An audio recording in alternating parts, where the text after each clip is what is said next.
That's the kind of leader our service members deserve. One who understands the risks they face and who would actually protect them by doing his job as commander-in-chief. Instead, they have a coward-in-chief who won't stand up to Vladimir Putin, read his daily intelligence briefings, or even publicly admonish adversaries for reportedly putting bounties on our troops' heads. As president, Joe Biden would never let tyrants manipulate him like a puppet. He would never pervert our military to stroke his own ego. That is, of course, Senator Tammy Duckworth of Illinois speaking at the Democratic National Convention last night. She is a retired U.S. Army lieutenant colonel who flew missions as a helicopter pilot in the Iraq War. She's also recipient of the Purple Heart. Senator Duckworth, thanks so much for being with us this morning.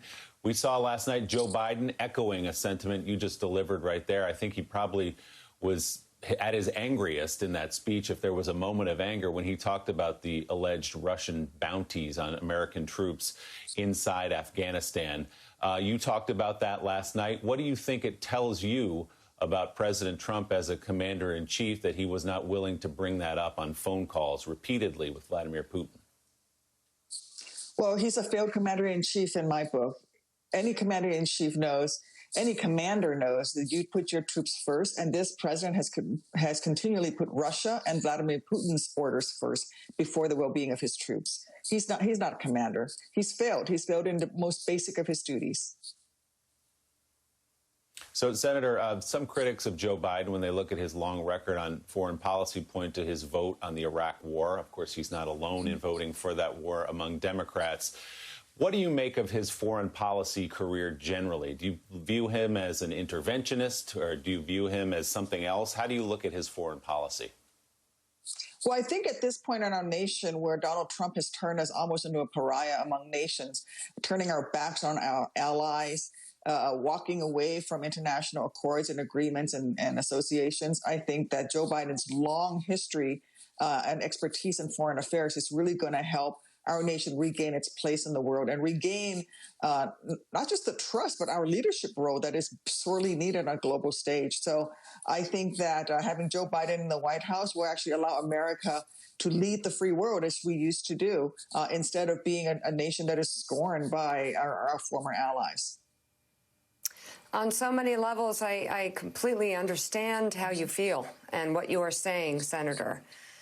But I think right now we have a large portion of the country that doesn't hear any of this, doesn't want to hear, is tuned out, and is voting for Trump. So how do you and how do we, those who are worried about our democracy, compel them to open their minds and perhaps see things from a different point of view? Because your comments make a lot of sense, but I don't think it's getting to the folks who are voting for Trump. I don't think they're hearing you.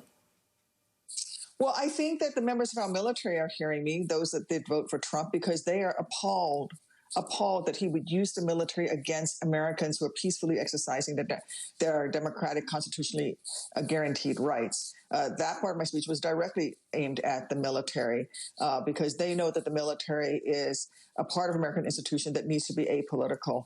The other thing I think Joe Biden did himself last night was he spoke to Americans who were struggling across this country. Mm-hmm. It's not about whether you voted for Trump or not. If you are right now struggling because somebody in your family is out of a job and you may not be able to make that next rent payment or that mortgage payment, all the parents out there are terrified of this decision that they have to make. Do I send my child back to school and potentially face a global deadly pandemic, or do I keep them at home and then face potentially them falling behind in school? I'm faced with that own choice myself. And so we have to speak to people where they are. And Americans are struggling and hurting across this great nation. And we have to tell them that there's a way out of this crisis, and Joe Biden will lead them. Katty Kay. Senator, there are 70-odd days to go, and just going into this convention, we've seen the polls tightening just a little bit. The Republicans next week are going to have their chance to dominate the airwaves and get their attention. Just in terms of this election race and where it stands right now, what is it that what worries you? What keeps you up at night? What keeps me up at night is the Postal Service. Donald Trump has done everything he can to undermine mail-in voting. You know, I voted by mail from Iraq in a combat zone. It was good enough for our troops in a combat zone. It's good enough for all of us. And Donald Trump has tried to undermine this election. And now we see that even though the Postal Service says that they are putting the machines back and then they're not going to try to slow down the mail, now we see this morning, we wake up to news that in fact, the Postal Service has issued orders to their mail facilities not to put the high-speed mail sorting machines back into service. And so we see a real determined effort by the Trump administration to undermine a very basic fundamental rights of all Americans, and that is the ability to vote. All right, Senator Tammy Duckworth, thank you so much for being on the show this morning. You know, the senator just mentioned one of the toughest issues facing parents across the country. And now a new ad from Priorities USA is taking on the president's mishandling of the pandemic and the headlong push to get American kids back into schools. Let's take a look.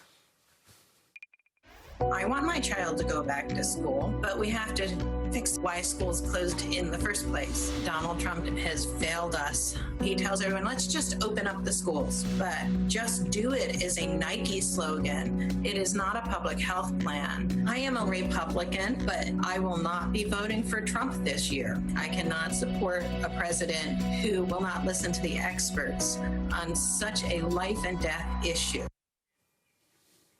Joining us now, Chairman of Priorities USA, Guy Cecil. And Guy, it's great to have you on. You know, we've been watching this absolute chaos of kids going back to school and colleges and dorms and coronavirus spreading, and then the colleges having to backtrack and send everyone home or put 150 kids into quarantine. And pretty obvious that was going to happen. Schools are becoming super spreader events, and yet Trump's supporters seem to want to go send their kids back to school. What's the missing link here? Well, the missing link is having somebody in the administration and having a president in the White House that actually cares. You know, the fact of the matter is there's a lot of talk about character, whether or not Democrats should be drawing contrast on character, because we've heard these arguments about Donald Trump before. But character is understanding and having the humility to understand that you can't bully the coronavirus the way you bully Republicans in Congress, right? Character is about being honest with the American people, that we need to wear masks, that we need to socially distance. It's having the integrity to understand that we need to put resources, real resources, into state and local governments so that they have the equipment and the tools and the cleaning supplies that they need so that our schools can open safely. And the idea that we can do this in some sort of piecemeal, town by town, city by city effort belies the fact that we need the federal government to provide the resources to do it. And we need a president who is clear about the fact. And we haven't had a president who's been honest about the coronavirus since it hit this country. You know, Guy, what's so fascinating is, you talk about the school issue. When we saw that ad that you ran, it looks a lot like a John Cornyn ad, where you have a John Cornyn supporter, a Republican, saying, yes, I want schools to open, but not until things are safe. And so this is an 80-20 issue, just like the marches, peaceful civil rights marches were supported by 70-80% of Americans. Mail-in voting, we saw Mitch McConnell saying what every other Republican seems to be saying, and a significant position, which is, yeah, mail-in voting's fine. Even the Wall Street Journal editorial page told Trump to knock it off. It wasn't going to be a rigged election. So this is my question. If Donald Trump keeps choosing the wrong side of 80-20 issues, why is this race still so close in swing states? You'll see a poll that says 4 points in Pennsylvania, 3 points in Wisconsin, 4 or 5 points in Arizona. Why is it still so close? Well, unfortunately, we are still, in many ways, locked in a partisan divide. And the reason why these particular issues break through in the way that they do, issues like opening our schools safely, is because taking care of our kids should not be a partisan ideological issue. But yet, this president continues to play into the fears of the American people. And that, I think, was the biggest contrast from last night that your other panel hit on so well. We still are a partisan country. We still are a country that is based on ideology. And unfortunately, we are a country where a significant number of the American people still respond to fear. And that is the fear that this administration is stoking. You know, the optimistic part of me says that there are more of us than them, that there are more people who believe that we will all do better only when we all do better, that we need to make sure that we have an agenda on the part of the Democratic Party that speaks not just to voters in rural Wisconsin or voters in urban South Florida or voters in the suburbs of Philadelphia, but that understands that we all want fundamentally the same things. We want to take care of our kids. We want our parents to be able to live in their retirement in a way that gives them dignity. We want to have a job that pays our bills.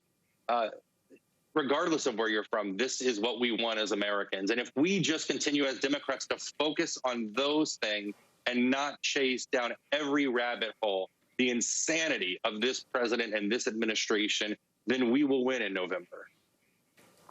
Donnie Deutsch is with us and has a question. Donnie. Guy, I was curious, you know, I want to pick up Joe's point as far as the polls are tightening. And what concerns me a bit is there were those kind of secret Trump voters the first time that basically were kind of didn't want to admit that they were going to vote for Trump. Well, that's going to be magnified this time because with the record, it is, you know, I even see when I talk to people and you know, you kind of, you know, they're voting for Trump, but they're not going to say it. How concerned are you with that secret Trump vote? Well, first of all, I just want to be clear. I think this is going to be a close election. I thought that in January of last year. I thought that in August of last year. I thought that before the onset of the coronavirus, and I believe that today. We are structured fundamentally to have a close election. And so our job is to make sure that we are both trying to persuade those voters that are conflicted about their vote and to mobilize Democratic voters, Democratic-leaning independents that decided not to show up in 2016. If we do those two things, then any theory about secret Trump voters matters less. We cannot do anything about whether or not the public polls are right or wrong, or whether or not someone is answering the survey honestly. What we can do is be disciplined about our message, draw a strong contrast with this president, and make sure that we are educating voters that they should either vote by mail, that they should show up early if early vote's available to them, and then if those two options don't work, they should show up on Election Day. If we just do the things we are supposed to do, then those issues become less important. Hey, Guy, it's Willie. I'm interested in what you think about the next big moment in the campaign, which is the debates. The Biden campaign feels good rolling out of this week. They think they pulled something off that was very difficult to do by any standard, which is to have a major convention without a central place for that convention. But now they'll be on the stage. That was a speech last night he made. By most accounts, even conservatives on Fox News were lauding the speech last night. It was a good speech. But now he'll have to stand on the stage with Donald Trump. And as we know, Donald Trump will pull no punches. He'll go wherever he has to go, no matter how dirty it is. How would you prepare Joe Biden for standing on the stage with Donald Trump? What will he have to do in that moment when Americans really are tuned in and they see that choice so starkly on a stage? Well, I think the two impulses that Joe Biden has, which will work well in the debate, and which I would strongly suggest he lean into. First, his comfort level talking about the middle class and those that want to be in it, that are working hard, that are making less, who's seeing their premiums go up. I think if he focuses on the things where he is most comfortable and, frankly, where the American people want to hear, that will benefit him because it will draw a strong contrast between this president, who's trying to gut the Affordable Care Act, who refuses to support a raise in the minimum wage. We've now had, Infrastructure Week for 3.5 years. There is no infrastructure bill. There is no infrastructure plan. So Joe Biden should focus first on that. Second, I just want to go back to this issue around character. I don't think that they need to overdo the character argument in the debate because I think it is going to be apparent to the American people that on one side we have a candidate who can exhibit honesty and discipline and empathy. And on the other hand, we have an irrational president that only cares about himself. And so letting those two things be the centerpiece, let these attacks come and go that he's going to say. Most of them haven't worked, and they haven't worked because they are not believable, and they're coming from a man who most Americans know is a liar. All right. Thank you so much, Guy Cecil. Greatly appreciated. Jason, I'm curious about how the left is embracing Joe Biden coming out of this convention. There was a very, very colorful quote yesterday from a progressive who said, "Yes, I am vomiting in my mouth and holding it in while I vote for Joe Biden." I don't know that, you'll be quoting that while playing Happy Days Are Here Again, but still there is some reluctance from the left. What did this week do on that front? Did it narrow the gap at all? Only a little bit, Joe. It's interesting. I have a lot of friends who used to work on Sanders' campaign who are very far left. I have some very far left students. They're grousing. They're complaining. They complained all along. But I think in particular, they couldn't stand seeing Kasich. They were very unhappy at seeing Mike Bloomberg on the final night. But I think what was really, really hammered in, even to those reluctant people on the left, I mean, the mayor stop and frisk is what people were saying.